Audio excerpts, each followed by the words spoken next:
Bueno, estimados amigos, como siempre, es un placer encontrarnos a través de las pantallas de Canal 11, como todas las semanas, y su retransmisora en todo el departamento de Canelones. Antes de comentar el tema de fondo que queríamos comentar en estos minutos, estos dos bloques del programa, quería comentarles algunos aspectos de la convención del Partido Nacional que se desarrolló el día sábado en el departamento de Montevideo, con una participación muy importante de convencionales de todo el país y compañeros de todas las departamentales. Si bien algunos compañeros no concurrieron, fue una convención muy importante, además la última antes de la próxima convención, que va a ser la que tenga por sí como soberana la decisión de quién es el candidato del partido y quién lo acompañará en la fórmula. La próxima convención, que se va a desarrollar el año que viene, después de las elecciones internas del 2014, va a ser la que proclame el candidato a la presidencia y el candidato a la vicepresidencia del Partido Nacional. La presencia de los 5 precandidatos, en los cuales cada uno hizo una parte oratoria, lógicamente que breve, porque no se podía explayar mucho más allá de 15 o 20 minutos, 30 cada uno, pero realmente distintas piezas oratorias que marcaron el camino de la unidad del partido y marcaron también la idea de determinado programa común que se empieza a desarrollar de aquí en adelante después de algunos acuerdos que tuvimos los precandidatos y firmamos en Masoyer el día del homenaje al general Aparicio Saravia en el mes de septiembre. Estos temas hacen también a otros temas que la convención planteó, un informe del Congreso de Alcaldías, a cargo de un concejal, el informe de lo que provienen de los municipios, el informe parlamentario de la Cámara de Diputados, el informe del Senado y el informe del presidente del directorio del Partido Nacional, del balance y de todo lo que ha realizado el Partido Nacional y el directorio en este tiempo. Y el informe, por supuesto, de cómo va caminando el tema de este acuerdo posible por un nuevo lema que le permita al Partido Nacional, al Partido Colorado y a otros sectores que están involucrados participar en la competencia directa por la Intendencia o por el Gobierno de Montevideo. Se informó todo lo actuado y se aprobó prácticamente por unanimidad en la Convención del Partido Nacional los informes. Yo creo que una convención signada por la unidad del partido, signada por una visión de país común que debemos de entre todos proyectar hacia adelante, y un proyecto de país que tenga que ver con una visión de largo aliento y que además comprometa al país en una estrategia común que le permita desarrollarse, ya que en definitiva estos años de bonanza no han sido satisfactorios para el país. Yo creo que ahí coincidimos, en general todos coincidimos más o menos en el tema seguridad, y este es un tema que va a estar en el Parlamento en estos días porque se votó esta semana la interpelación a los ministros de Defensa Nacional y de Interior. Vamos a interpelarlos nosotros, el partido nos ha dado el respaldo para que los interpelemos a los 2 ministros juntos, porque el tema de la inseguridad realmente y de la seguridad en general es un tema realmente muy preocupante, que además el partido en la convención lo puso arriba de la mesa, pero nosotros lo vamos a poner en un debate de alto nivel, porque por ahí debe de pasar el tema en el Parlamento Nacional cuando interpelemos en los próximos días al ministro de Defensa y al ministro del Interior por seguridad de la República, porque en definitiva esto sigue en caída libre y no vemos una visión global estratégica en lo que tiene que ver en la materia de seguridad.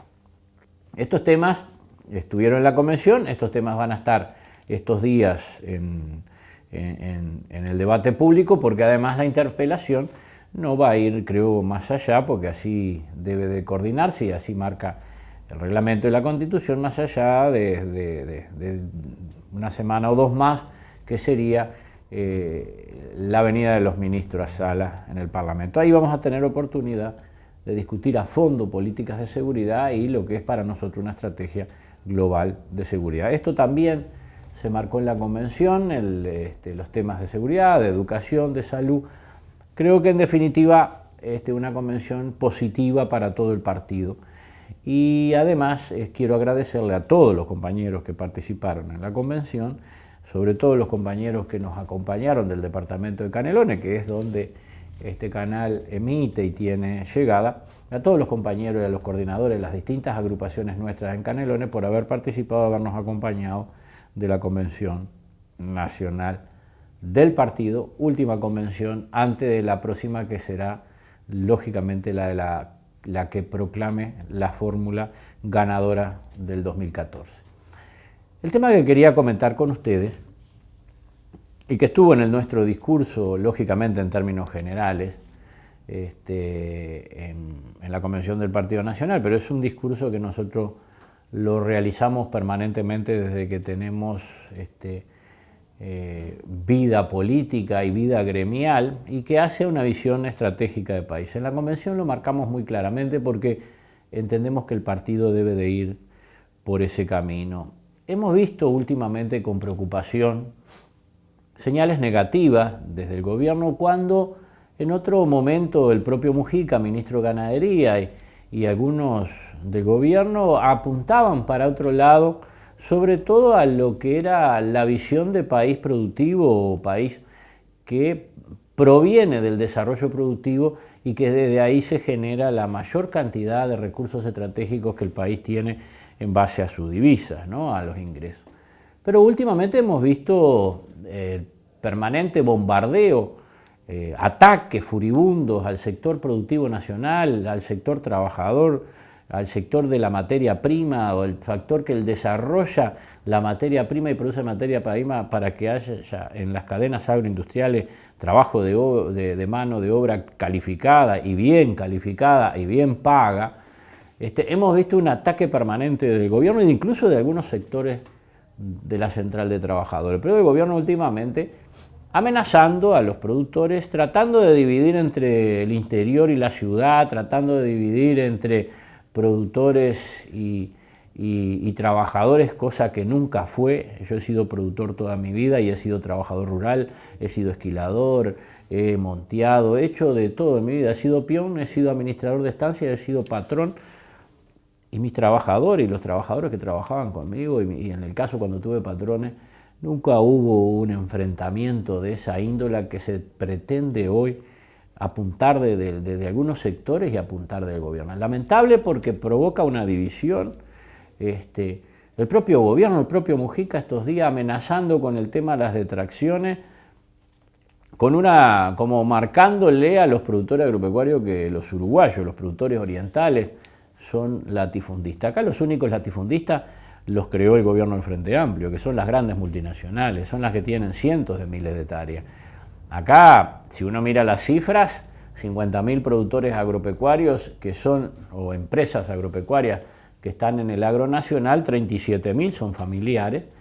pero en general 5.000 empresas tienen prácticamente el 70% de la tierra en el Uruguay, de la riqueza, y la gran mayoría de las 4,5 millones de hectáreas en manos de extranjeros, la gran mayoría, casi el 80%, están en manos de multinacionales extranjeras. Por lo tanto, el que extranjerizó la tierra, el que generó latifundios gigantescos, pero extranjeros, no nacionales, fue el propio gobierno y el propio Mujica, siendo ministro de Ganadería y después como responsable del Poder Ejecutivo como presidente de la República. Ha sido la mayor concentración de tierra en manos de extranjeros, la mayor extranjerización de la historia del Uruguay,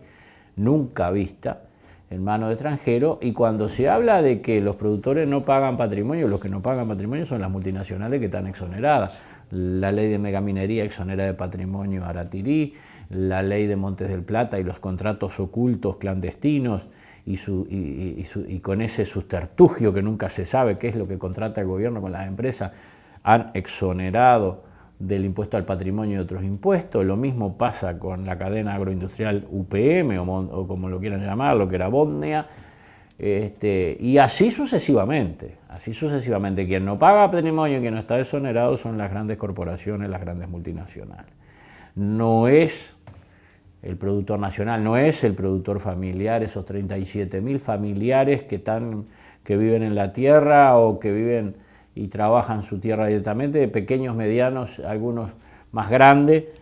que son básicamente los productores nacionales, que son los responsables que cuando se genera crisis como la del 82, como la del 2002, o la que puede venir en los próximos años si seguimos por este camino de la política económica, puede venir al Uruguay, va a ser siempre el motor de arranque y el que va a estar en la transformación de la máquina, del engranaje para que el país hinche y para que el país salga adelante. Así ha sido desde la crisis del 76 en adelante, 82, 89, 2002, 98 en el campo, y todo lo que ha sucedido a través de estos modelos neoliberales que han terminado por quebrar muchas veces al campo y terminar quebrando el país. Digo estas cosas porque estos son los temas que van a estar en la confrontación política en la próxima contienda electoral, entre un modelo agotado de la izquierda, que propuso un país productivo y solidario con justicia social. Ni productivo, ni solidario, ni justicia social existe en el Uruguay porque no hay reparto equitativo de la riqueza, porque la mayoría de la riqueza extraordinaria que se generó en el Uruguay en estos últimos 7 años, que provienen de las cadenas agroexportadoras y ese crecimiento exponencial del Producto Bruto Interno, el 80% de esas riquezas de divisas ingresadas al país se la llevó un 20 o un 25% de ciudadanos y empresas. Quiere decir que el resto, el 75% de la población, recibió nada más que el 25% de la riqueza. Nunca se había visto una diferencia tan espantosa en el reparto de la riqueza en el Uruguay. Uno mira otras épocas, hasta la dictadura repartió mejor la riqueza. Entonces, lamentablemente y vergonzosamente, este país rico, que no debería de tener ni pobres ni hambrientos, tiene pobres, tiene hambrientos, y el gobierno gasta como rico, pero no en el reparto de la riqueza, gasta como rico en cargos de confianza, en amiguismo político. Uno de los grandes temas que vamos a tratar en el Parlamento es justamente el presupuesto de defensa, el presupuesto del interior, en vez de apuntar a políticas de defensa y políticas de seguridad, apunta a generar cargos de confianza. En la mayoría fue así, mayor cantidad de cargos de confianza, amiguismo político, repartija, 11.000 millones de dólares del presupuesto que van a ir al año que viene para gastar 13.500 millones de dólares anuales, y no se ve resultado. Y todavía se la emprende contra el sector primario, el sector de la producción, el sector que ha sacado al país adelante permanentemente, amenazándolo con detracciones, amenazándolo con esto y con aquello, cuando es el único sector que realmente cada vez que el país se funde es el que engancha la cadena y saca al país adelante. Y no se hace un baño en realidad el presidente de la República diciendo que él fue el que extranjerizó más tierra en este país, que entregó más soberanía nacional, que entregó la conducción del país a las multinacionales y que exoneró de todo tipo de impuestos a esas grandes multinacionales que son los grandes latifundios, y que en realidad los productores uruguayos están arrinconados, son chicos y medianos y siguen con problemas de rentabilidad, como fue en otro tiempo, más grave aún porque este país es uno de los más caros del planeta Tierra. En los próximos minutos vamos a seguir con este tema porque creo que es muy importante y es un tema clave para la definición estratégica de país.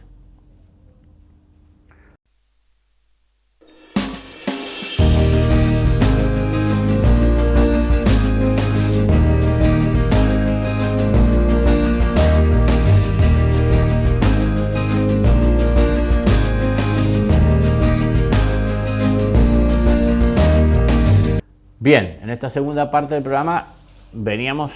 con un hilo conductor que se ha dado en estos días en ese discurso agresivo que ha tenido hasta el propio presidente de la República cuando nunca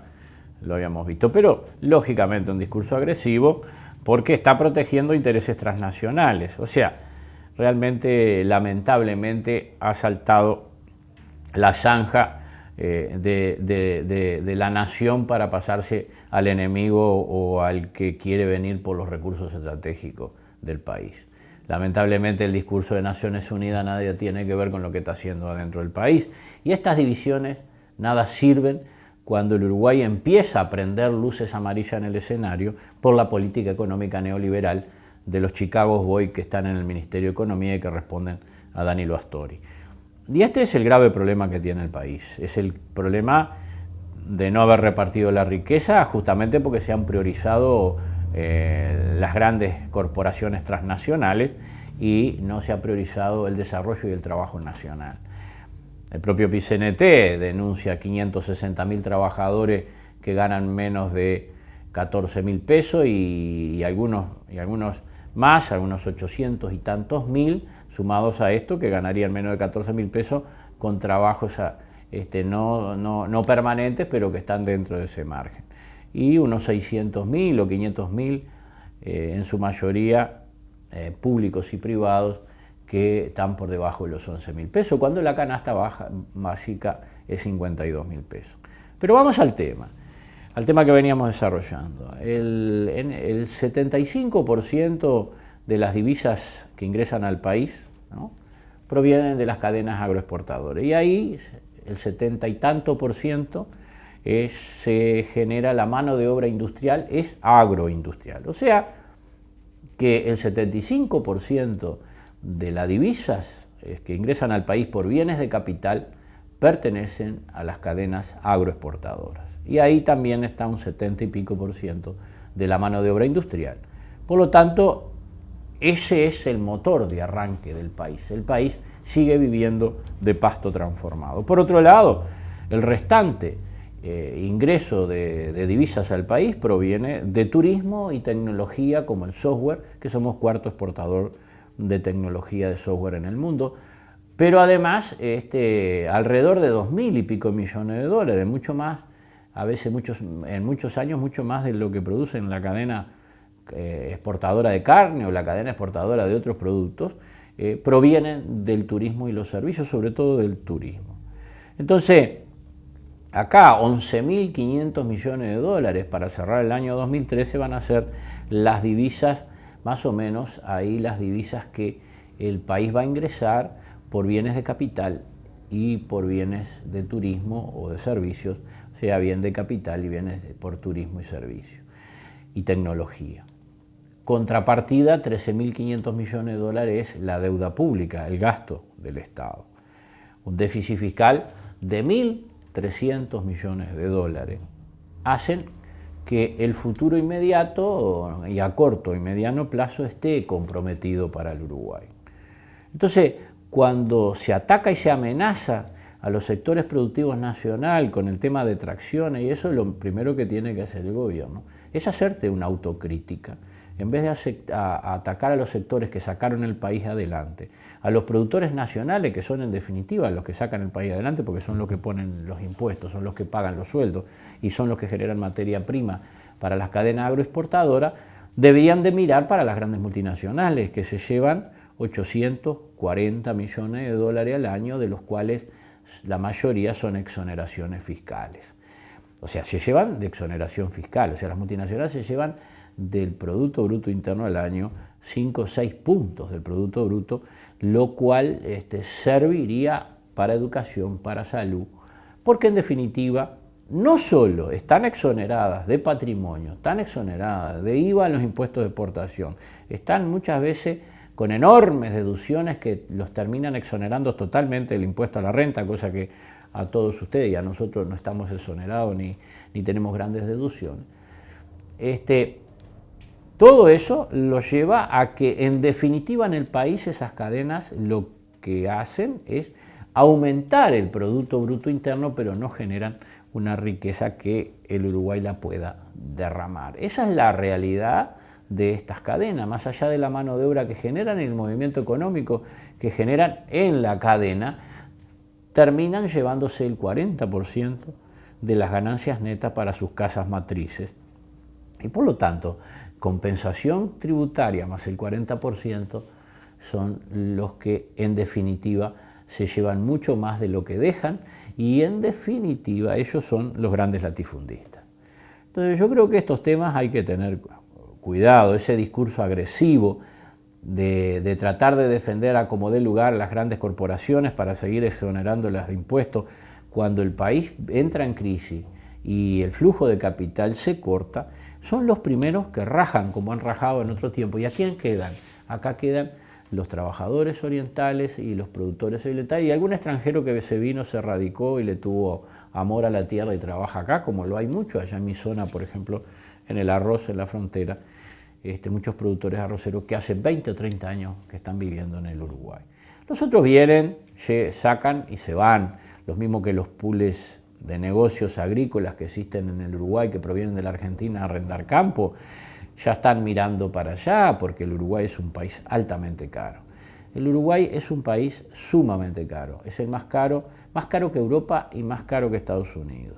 Por lo tanto, los salarios, por más que hayan aumentado, se toman como referencia los salarios de los maestros que aumentaron a determinadas cifras y el gobierno dice que los maestros están pidiendo de más. Y, por ejemplo, se toma el salario de los policías, que supuestamente un policía gana 19.000 pesos nominales, pero nada se dice que acá es el doble más caro que vivir que en Estados Unidos. Y que un policía en Estados Unidos gana en vez de $800 nominales, gana $4.000 nominales, con un costo de vida la mitad que acá. Lo mismo pasa en Europa y en otras partes del mundo. Entonces, este es un país caro para producir, es un país caro para trabajar. ¿Y por dónde viene la carestía? Por el alto gasto del Estado en cargos de confianza, en amiguismo político, cosa que la izquierda prometió y dijo que no iba a hacer y sin embargo lo multiplicó por 100, la lucha por el poder, encarnizada por mantener el poder en todos los ámbitos. Acá en la Intendencia de Canelones es nefasto lo que se ha hecho acá en repartijas de cargo en la Intendencia de Canelones, en amiguismo y sobre todo en nepotismo y con reparto de cargo a familiares. Y así está en el gobierno central. Entonces, después se la emprende contra los trabajadores, se la emprende con los trabajadores, se la emprende con los productores rurales, generando divisionismos y generando contradicciones entre trabajo y producción, cosa que debía de estar todo interrelacionado para generar mucho más riqueza y más trabajo para el país. Y por el otro lado, el gobierno tendría que hacer una autocrítica y visualizar que las grandes latifundios y las grandes corporaciones son las que se están quedando con los recursos porque el propio gobierno, en vez de gobernar, gestiona para las multinacionales y no gobierna. Esa es la realidad del Uruguay. Esto es uno de los grandes temas que el Partido Nacional va a tener que tener en cuenta en la campaña electoral. Confrontar con una izquierda mentirosa que lo que hizo fue cometer fraude electoral prometiendo un programa de gobierno que decía, cualquiera que nos esté mirando puede leer el programa del Frente Amplio y los programas productivos que se desarrollaron ahí, las propuestas productivas, a ver si se ha hecho algo y si no se ha hecho todo lo contrario. Por un país productivo y solidario y con justicia social, que fue el eslogan de los libros y documentos de propuestas del propio Mujica en el espacio 609, de nada de eso se hizo y nada de eso queda instalado hoy en el país. La extranjerización de la tierra más enorme, más grande de la historia del Uruguay, el desperdicio de dinero más grande de la historia del Uruguay que se ha hecho en divisas como ha sido en estos años, después de realmente 7 años extraordinarios que de la década del 20 no se conocían, problemas de inseguridad, la educación por el piso y en caída libre y un alto costo de vida en el país para que todos los ciudadanos puedan vivir en paz y en armonía, educar y trabajar con un problema gravísimo de inseguridad permanente y creciente. Entramos en un año o final del año preelectoral mirando hacia el 2014. Estas reflexiones tienen que estar dentro del programa de gobierno del Partido Nacional y así debe de estar. Así lo hemos punteado los distintos candidatos y los distintos actores del Partido Nacional en esa convención para, lógicamente, generar un programa de gobierno que a la gente nos visualice como alternativa de gobierno y como alternativa creíble, porque el otro tema es ser creíble, hay que plantear temas claramente es que sienta la ciudadanía que lo que se está planteando es real y verdadero, porque hay muchos ciudadanos que ya están muy desilusionados y esta esperanza que había planteado el Frente Amplio y no cumplió y defraudó a la enorme cantidad de ciudadanos que lo acompañaron, hoy está presente en el imaginario colectivo de la gente que va a decidir en las próximas elecciones. Por lo tanto, un llamado de atención a los blancos, a renovar, a mostrar caras nuevas, a proponer cosas distintas y a no repetir las mismas figuras en el departamento de Canelones y en otros departamentos que ya están desgastadas y no convocan, pero a la vez hay que proponer no solo figuras, sino hay que tener propuestas de contenido. Propuestas de contenido que le permitan visualizar al partido como alternativa de gobierno y alternativa al desgaste y al desastre generalizado que ha sido los gobiernos municipales del Frente Amplio, porque en Montevideo estamos pensando en armar un partido para desplazar del gobierno al desastre del Frente Amplio. También en Canelones también se puede dar una propuesta para desplazar al desastre de Carámbula en Canelones, que ha sido nefasto para el departamento de Canelones. Se criticó los gobiernos anteriores como corruptos, como gobiernos de amiguismo político, como gobiernos que no hicieron nada por Canelones, pero este es multiplicado por 100 si es que los gobiernos anteriores tuvieron tantos déficits, se multiplica el déficit por 100 y no ha hecho nada. Entonces, para que la ciudadanía no siga descreída, que ya probó todos los partidos políticos han gobernado, ahora ya no hay ningún ocultismo de propuestas, ahora todos han gobernado, para que la gente crea, comparta y participe y se enamore de la causa del Partido Nacional. El partido tiene que volver a ser el Partido Popular de Saravia, de Wilson, el partido de las masas, el cercano a la gente, el que desarrolle propuestas con coraje y que le plantea al gobierno que tenga mucho cuidado con lo que hace. Si quiere aplastar o avasallar la Constitución de la República, el partido va a estar atento, porque si el partido tiene que subir a las cuchillas, va a tener que subir a las cuchillas para reclamar que se respete la Constitución y las leyes y que se respete el voto secreto de los orientales. Estos temas que estaban en la Convención del Partido Nacional, que estuvieron en nuestro discurso, hacen justamente una visión de país que debemos de proyectar desde el Partido Nacional entre todos, y creo que es posible porque realmente la Convención mostró el camino de determinados encuentros entre dirigentes que podemos trabajar por un partido que sea alternativa de gobierno, pero que sea la herramienta válida. Los partidos son herramientas al servicio de la gente, no son herramientas al servicio de los dirigentes políticos, y como tienen que estar al servicio de la gente, tienen que proponer cosas para solucionar el destino de la gente. Sobre todo que el país necesita un proyecto con mirada de largo aliento, porque si no, si continuamos por este camino, el país está seriamente comprometido su destino para las futuras generaciones. Hasta la próxima semana, amigos, ha sido un placer como siempre, y bueno, compartir estos minutos a través de Canal 11 y su retransmisora. La semana que viene nos encontramos.